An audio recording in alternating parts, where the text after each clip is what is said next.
And whenever you are, this is the 365 Message Center show, trying a new format. Rolling intro.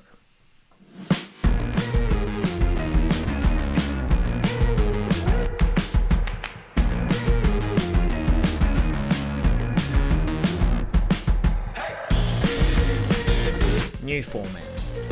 New format. Why a new format? Daniel, why are we trying something new here? Well, as those that keep track of the Message Center, and some people watch our show and don't really keep track through the week because they rely on us to tell them what's important. So here's what's important. This week, there are 20 billion messages in the Message Center. And so we're not going to be able to cover them all. And we've been thinking through this. If you've been watching or listening to the show in the past few weeks, maybe even months, you've noticed an uptick in the number of messages that are in the Message Center. And frankly, we just can't cover them all. So this week, we're going to try a little bit, something a little bit different. And hopefully you enjoy it. It brings value to you and your organization. And we're going to have a survey we'd love for our listeners to fill out and our watchers to fill out. We'll mention that survey link here in a moment after covering a message or so. But so there's just a lot out there, right, Darrell? There is. There's all sorts of things changing. I'm looking at this live stream control panel too and can't find the chat. So if you're talking with us, I'm sorry that I'm not seeing your chat. I'll be in chat. You'll be in chat. Okay, well, you found that. That's good. Okay, well, 26 messages, and we're trying a few different things because we felt that by racing through some things, we weren't doing them a service. Weren't really going into much depth, and I just think that over the last few months, I don't think necessarily this is a COVID-19 thing either. We have seen more messages coming in from different product groups. So perhaps actually as a side comment, this is the kind of challenge that every organization goes through if they're trying to keep up with the messages. And we are two guys that have been trying to do this for a few years out of an interest, but for those who are just in a role which covers a lot of things, this is an ongoing challenge. So we're trying something new.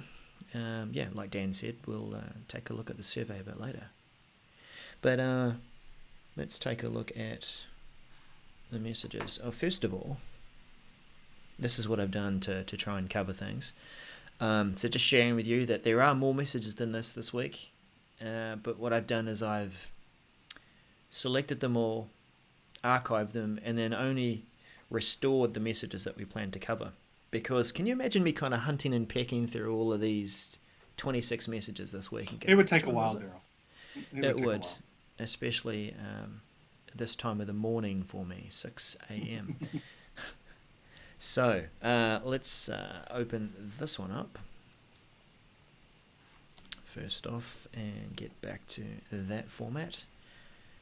Our first message that we're going to cover is looking a little closer at a feature update to Microsoft Teams, and that the Teams meeting calls and meeting chats are going to increase in size to 350 attendees. And we've seen increases in all sorts of services like this, which is an interesting time to be doing it because at the same time they're trying to reduce the way that some other services are working to make room for these core things that are going on. But Daniel, I think you understand why they're focusing on the features that bring people together? Yes, I do. I think the focusing on those that, especially the features and functionality that people are using. If we really think about it, these are the features that people need to use right now. And this is just not just meeting having this many people in a meeting, right, Darrell? This is also chat size. How does that play in to the whole kind of scheme of Teams? Um, uh,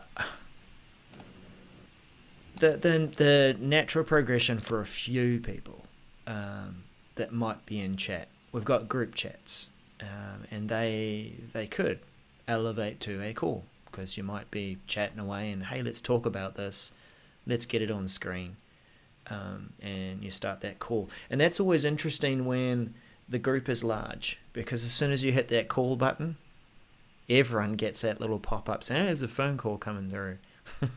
It's not like a meeting reminder that pops up, and then you've got the option to... It's a little more persistent than that. Hello, you've got a call. You've got a call. I'm ringing your ringer and your secondary ringer and your mobile phone. Don't ring my ringer. No. Well, primary ringer, it started to sound a bit weird.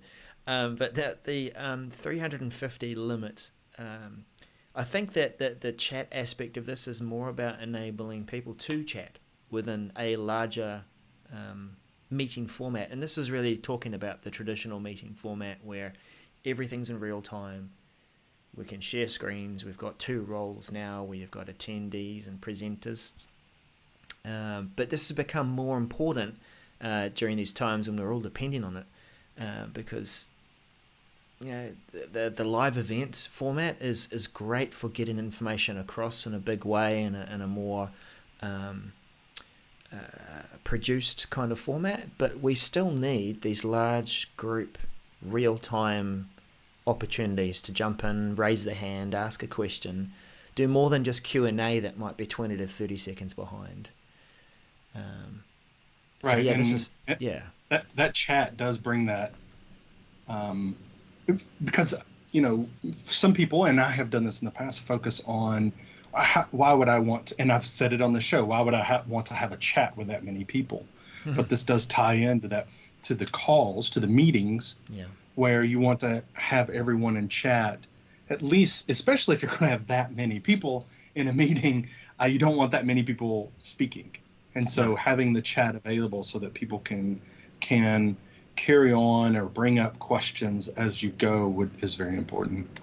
That raise hand feature, that I think since that's come in, helps me make more sense of numbers like this for meetings, because when it's used effectively, and you and I experienced that in a user group recently, where the hand was raised and the presenter, which I think was you at the time, you'd look out for that hand and you would try and answer them in order. I guess that's one feature request. Yeah. Well, I mean, I think when you do use that raise hand feature, it's still in its infancy. I will say there's definitely some improvements. Like maybe you would want to turn on order of who clicked when. Maybe you would want to turn on or have a better way of seeing that someone raised their hand other than having to go to the people view. But you're right. I think that would help in this with that many people. And when you're getting that 350 attendees, chat is great. Raised hand is great. So utilizing all those features is a good thing. What do you think about the limit itself? Because it is said that you get over a certain number of people, even in a 250 person attendee meeting, maybe you get to 200 and people do notice a dip in performance anyway. Like that it sort of changes and you get these delays and certain things don't happen, or maybe all the participants don't display. I guess we'll be looking to see if that sort of thing, we still see that with the 350 increase, and maybe that changes. But anyway, well, let's round this one out. The feature is rolling out late May now. No. Began rolling out last week. Should be completed mid-June. Feature will stay in effect until end of September. So they're going to take it back. Yeah. Really? The plan is to take back the number 350, I believe, down to 250. at the end of September. Now, I feel like depending on how this goes, they may change their mind, but that is the plan. Yeah, so I Never think seen this that is before. just, well, I haven't, we've actually seen a couple times here in the past few weeks where, hey, we're going to, and it's all been teams. We're going to change some things, but we'll roll this back. I think for this one, it makes sense for them to kind of try it and figure it out. Mm. It gives them a little breathing room to say, well, that didn't work. Maybe we need to push out additional features before we re-enable this. Mm. So before we make 350 permanent or go to 500 or whatever, then maybe we need to roll out a vast improvement in raise hand or some other feature before we bring it back because it's not just about getting people in meetings. It's about the experience as well, right? Yeah. So we want them to have a great experience. But Agreed. So, knock your socks off. Enjoy that when it arrives. Pressure test it? I don't know. But yeah, let's... I know.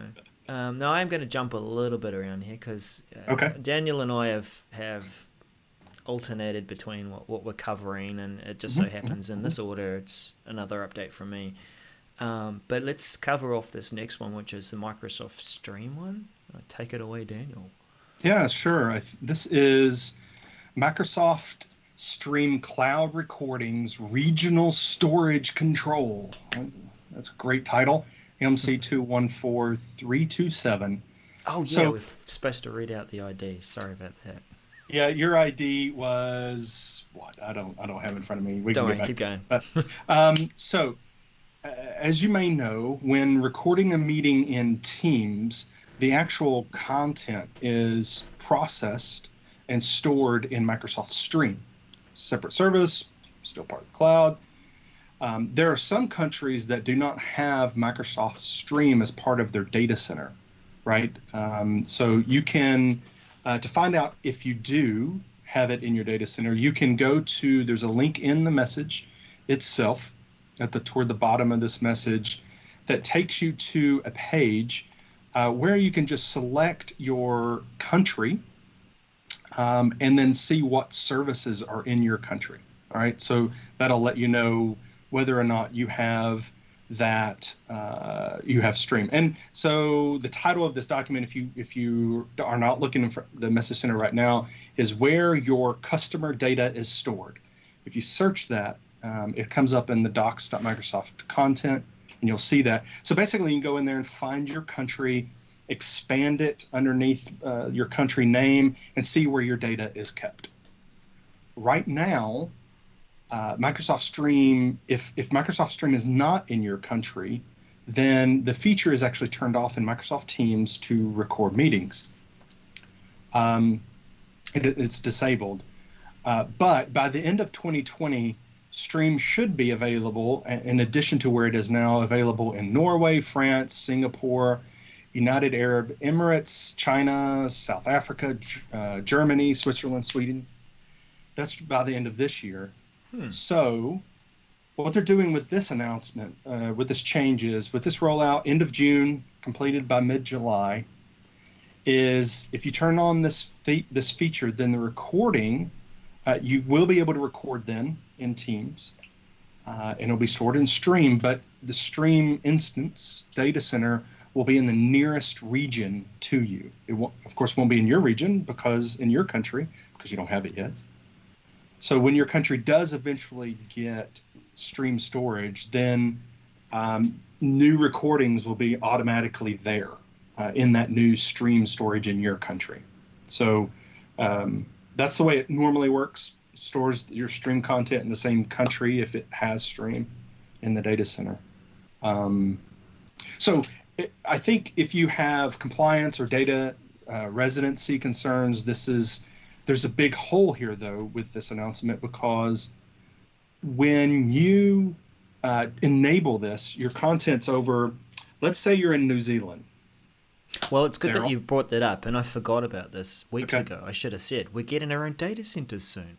Yeah, but let's say you're in New Zealand. I am. And you're working with Teams. and you turn this on, this feature on, so you can record meetings, where is your stream content stored? Do you know? Australia. It's Australia. It's Australia. So New Zealand, Australia. I'm not trying to be on the map, just imagine two different, okay. But once New Zealand gets Stream in its data center, all new meetings will be in Stream, but you still have meeting content in Australia, and it will stay there. It will not be moved automatically. There's no migration. There's no any of that. So just be aware. I mean, this is kind of a big hole of, if you say, okay, we're okay with it being stored over there until we get one. We're getting a data center soon, so let's go ahead and enable it. But those recordings will still be over in that other country. So don't say anything dodgy until it's in your country? Or... No, well, that's not how it works. Actually, I think it's one of those, if you're in the list of countries that I mentioned, I think you need to probably wait if you can. If you can't wait, then just know, again, that there's no migration path. Your recordings are over there. I would assume that the only way you're going to be able to migrate is to download the videos, delete them, and then re-upload them as part of that kind of process. And that could be crazy. So if it's important to you, I'm sure you'll do it. But, So, but Darrell, I mean, as a person in the U.S., I mean, I get pretty much all of my data here is in the U.S. and it has been from the beginning. I mean, do you see this as a big deal for countries that have data, in other countries? I do for certain countries where laws are that stringent.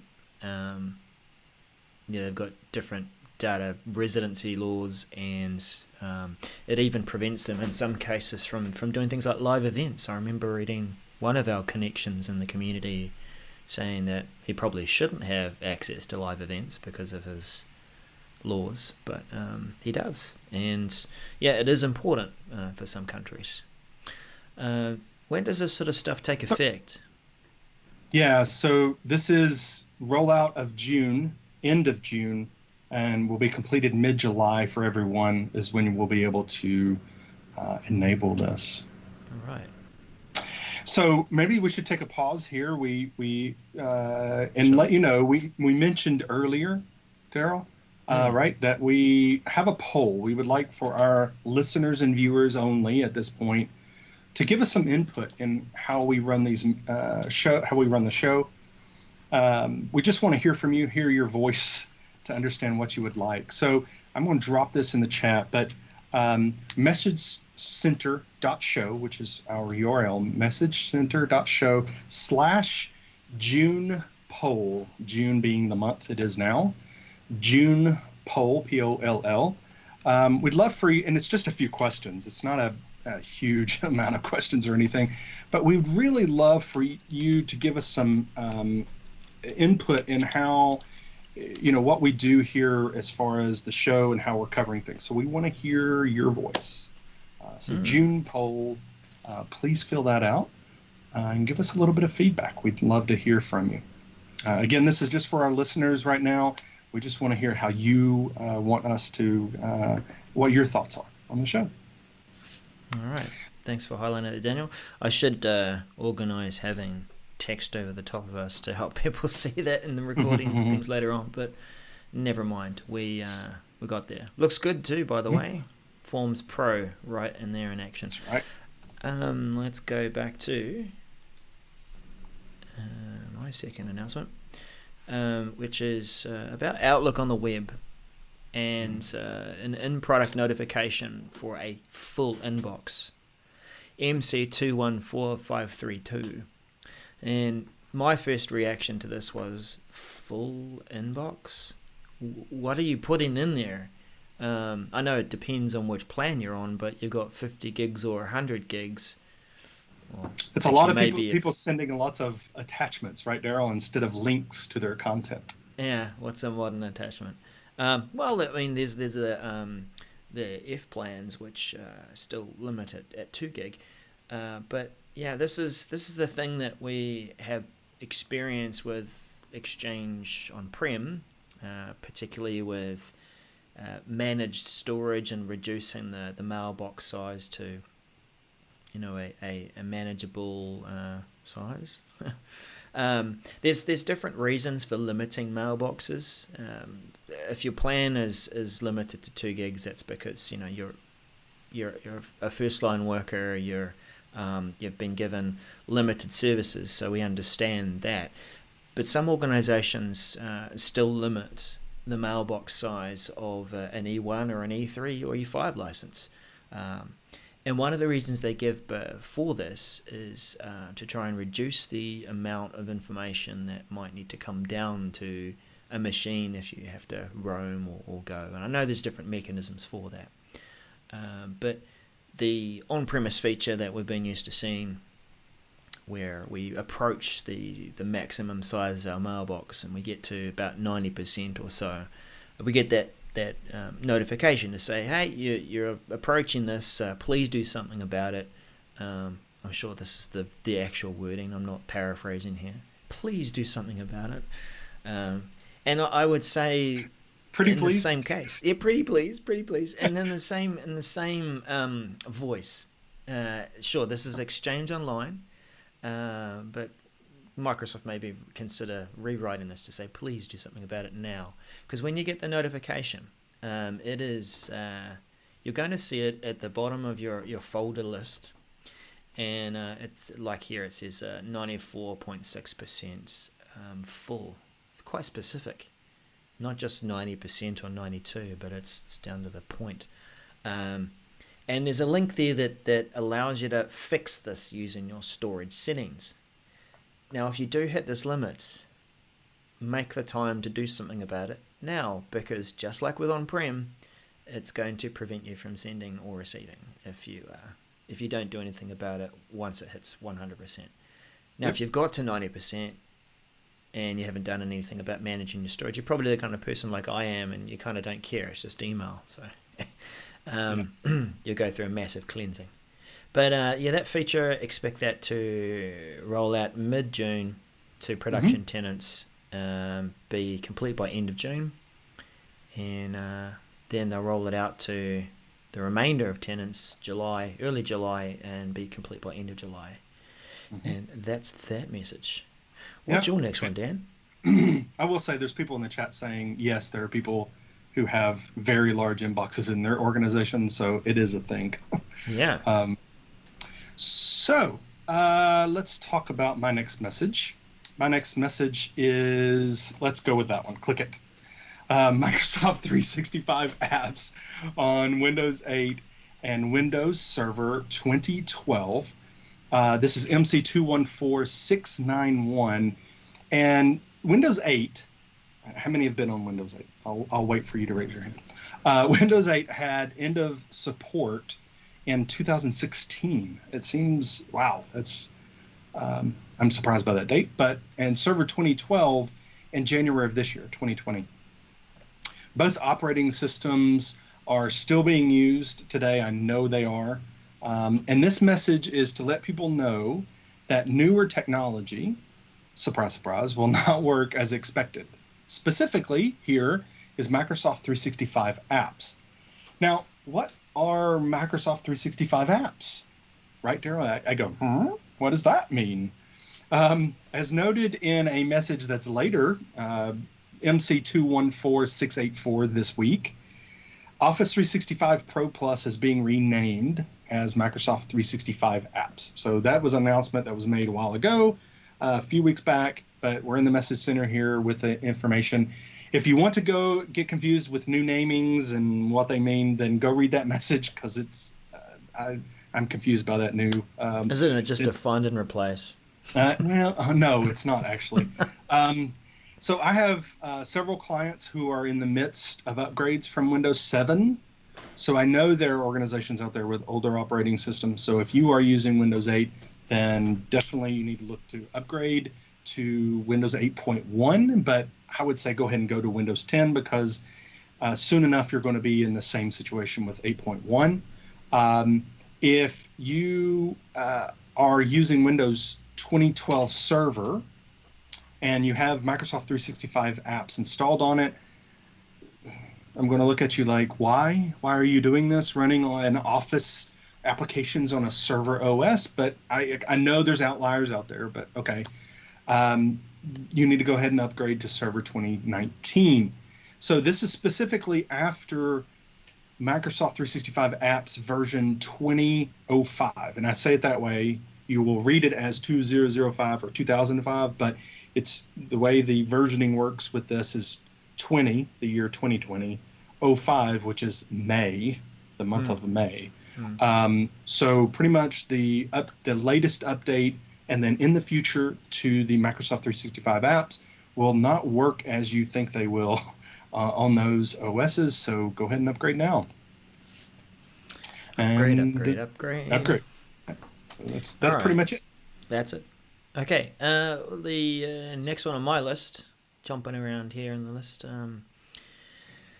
there's a SharePoint document library and list form improvements, MC214706. And this focus, it's interesting the way sometimes some product groups will detail these updates. It's an update with updates, branching updates. So this one has 3 feature updates in it, but they're all focused on the same kind of theme. It's about making it easier for you to get information in bulk, really, and edit things quickly. So feature 1, SharePoint document libraries and lists. You can bulk edit your list. Just put a space there. Items and file and file properties in the form. There's this big focus on the form, so that when you're selecting something and you choose properties, you've got that form down the side there that allows you to enter things. If you're in quick edit, maybe you're in that mode because you like that table view and you're tapping away and you're doing things, but this just adds the ability to focus on an item, use the form, and update that information. And in this case, you can do it with multiple updates, with multiple items in a list or library. So your example there, 2 documents, maybe you've got to add some metadata because you've uploaded about 20 documents that you need to add to a project repository. Feature 2, similar kind of thing. You can open a list or library item within the quick edit view and use the form to update it. So that's good. And then item 3 is creating a new item within the quick edit experience, which is something that you'd normally do when you're not using quick edit. This one is about triggering that off with a button rather than trying to add a new line to the table and adding that information. So all 3 are quite useful for grabbing or rather uploading a lot of items in one hit and updating that metadata. Expect to see this in targeted release customers mid-June. Should be complete by late June, and for the rest of the world, late June, and should be complete by mid-August. And wonderful. Your next one. Ooh, the headline for the day, the week. Yes. So change how users teams. So there should be a quote here, I think. Change how users teams and islands users schedule meetings from Outlook. There's a lot of users in there, and so the language bit. But I took away users teams. Yep. So it's change how teams and islands users schedule meetings from Outlook. So this is MC214700. So I'll just go through this kind of quickly, but basically this is scheduled for Outlook for Windows, Web, Android, and iOS, pretty much everything but Mac in June, beginning of June, and then mid-June for Outlook for Mac. So this is a new policy where you can make all meetings scheduled within Outlook to be in Teams. Okay. And this is for Islands mode. For those people that don't know what Islands mode is, it's when you're in the Teams admin center, you can select how you want people to be able to communicate. Islands means that users can use both Skype for Business and Teams apps. So this is all my users can use, both. They don't really have to have a particular one or the other. But what we can do here, this is um, as the message says, this is for organizations in that coexisting mode. The Teams meeting experience, I feel like, is far superior than Skype for Business. I just do. I think it's great, and I really want consistency in my organization. So, and I love Teams meeting experience. So for orgs that have not yet migrated everybody to Teams, so you've got people using Skype for Business or Teams, you've got a good mix there. This could be a way to really accomplish getting that consistent experience across your organization. Meaning, I got a meeting coming up. Is it a Teams meeting or is it a Skype meeting? The experience for the user will be different. Joining the meeting will be different. In the meeting will be different. So I think it's really good. So, big impact, consistency, right, Darrell? That's big thumbs up on that. It's also another tool in your tool set if you are transitioning yourself or customers over. Then when you switch this on, you're from that point on getting people to create meetings in Teams. Now, as you go through that migration process, and we're doing this ourselves, there is a service that will take all your Skype for Business meetings and turn them into Teams meetings. So at least they get recreated.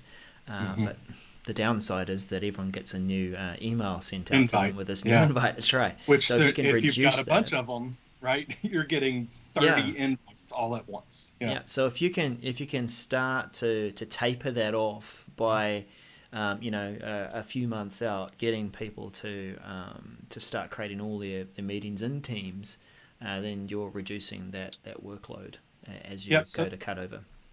So the last thing I'll say about this is great consistency, wonderful. Skype users, those that are using Skype, will need to be notified and trained on how to schedule and run Teams meetings.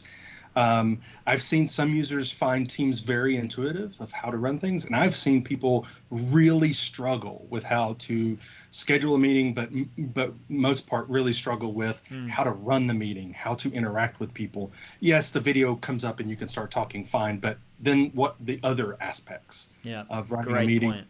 I've seen people really struggle with it. So I think if you last point, if you turn this on and then back off, just remember any meetings that are scheduled in Teams will remain Teams meetings. So if you back this out and go, oops, well, sorry, those that were scheduled as Teams, they will not be moved to Skype for Business. No. I really do like your point there that you've when we're going into a meeting and we haven't spent the time to prepare, to get used to that environment, to get familiar with the room, in the virtual sense, if you're rushing in and you haven't got familiar with how to use Teams meetings, it's never a good time to learn that stuff under pressure. So no wonder it doesn't feel as intuitive under that pressure. Finishing off with a last update there, which is an interesting feature. When I read it, I was reminding myself again of what this is about. Office What's New Management Card, available for Microsoft 365 Admin Center, MC 214709. If I just quickly go and take a look at what this is, we are familiar with going to help and seeing what's new. And admittedly, I don't use this a lot, but some people may do, and they want to see, okay, well, I've got a new version of Office. What is new? And these features that get released are individual cards. So I can see this is a new feature about more secure video experience, and I can, see a few things about how to use it and go to additional information. We have control over what is displayed within that panel, and this is a feature that was put into preview just to see how things go. I think I've got it open here. There it is. Right. So you'll find it in the settings and into org settings, and then you'll find it. Then you'll find it in services, and down into what's new management. And kind of I don't know. Maybe if you're really, really particular about what you want people to know about and not know about within Office, this is not all of Office 365, or rather Microsoft 365. It's just your Office applications. Maybe you don't want people to know about pick your perfect color, because you're so specific with your corporate brand, you don't want them to be choosing color. So you choose this update and you say, no, I want to hide that one, thanks. And so I'm selecting that, and now it's not going to be available for, it's really weird, isn't it? Like I choose this shortcut button to hide it, so it doesn't hide it. It opens the pane to ask me to hide it again. Anyway, features hidden. My people can't change or don't know about picking your perfect color within that. So, good-o. Now that feature itself, get back up here, is rolling out mid-June 2020. Will be complete by September 2020. Nice to see this style of control and that granular level of being able to control what shows and doesn't show. So I'm hoping to see something like that transition over to other features within different programs to see and guide people towards help. But that is our new format. What did you think? Remember, I should go back to that survey. We've got and that address again was messagecenter.show/June poll. That is correct. June as in the month, poll, P-O-L-L. Please fill out that.